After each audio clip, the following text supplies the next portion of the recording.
Welcome back, dear fellas. We are here tonight with a special guest.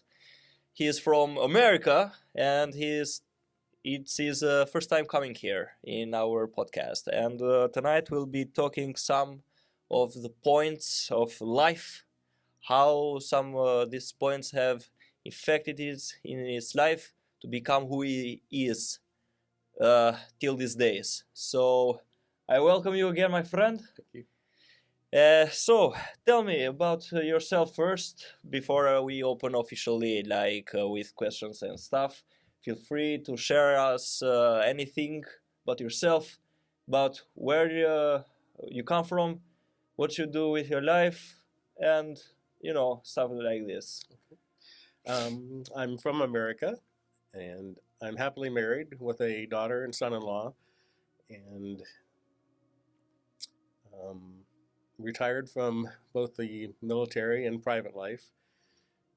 And it just came time to give a little back to the community and to church, and that's what led us to come over to Albania and to other parts of the Eastern Europe. That's nice to hear. So, tell me, how do you benefit success at this stage of your life? How do I define success? Yes. As mentioned, a happy marriage and a healthy family.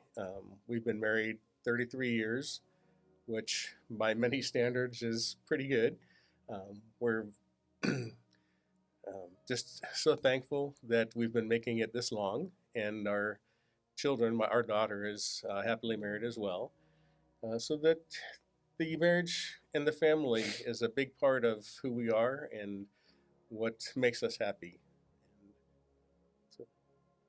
So, about your marriage, we would like to know, how do you keep such happy marriage? What's your secret? I mean, what inspires you? What pushes you this far?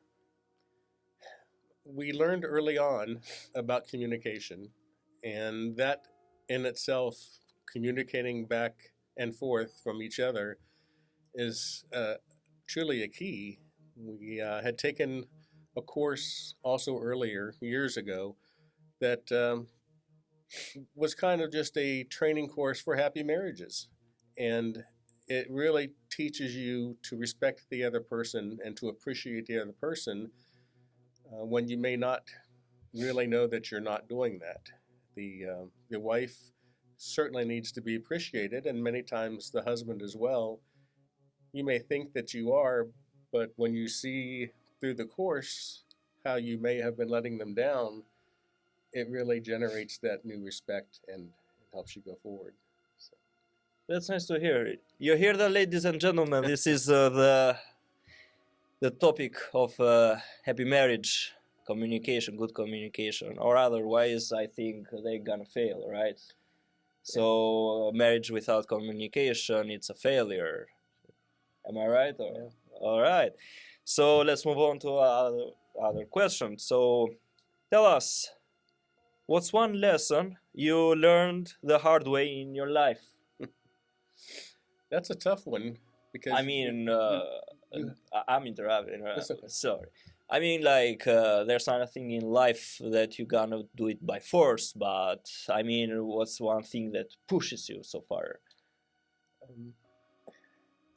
As I understood the question to be, I learned the hard way. Yes. Instead of the easy way. It makes you think about things that you didn't do as well. And that would probably be to respect all authority. Even if you may think that you're right, you still have to respect the authority above you as far as you can until it interferes with your beliefs. At that point, you have to decide what the next step would be, but all authority being granted by God means that He is in charge of the authority, and He will take care of it when there's a problem. So that I learned that the hard way. All right. I mean, there are stuff in life that requires the hard way to be learned, so I think that's a way of learning the discipline, Yes. the needed discipline on human character, right? Yes. All right. So, what's the best piece of advice you've ever received? Like from anyone, from a relative, or from a friend? Like, what's something that have stuck in your mind so many years that you keep going with that piece of advice that encourages you? It relates back to the discussion we had on marriage as well. That if you never put yourself in a situation where you have to say no to somebody or something, then you don't have to find a way out of it. So if you're a man, never find yourself in a situation with a woman that you shouldn't be in. Then you don't have to get out of that situation, whatever that might be. Or if you're tempted to steal something, just don't put yourself in that position to where you have to say no to yourself. It's not a temptation. You didn't do something wrong, and So you do not have you don't have to push yourself so far. So you can you want to undone something that cannot be undone. yes. All right, that's really strong advice. It can be hard to foresee the future to know where not to go. All Yet right. we're all faced with choices to make, and oftentimes we simply ignore the choice we don't want to make. All right, but connected to this kind of question, I wanted to ask: is God the source of your doings? Like, if you have something in your mind, is God the first priority that pops out in your mind immediately?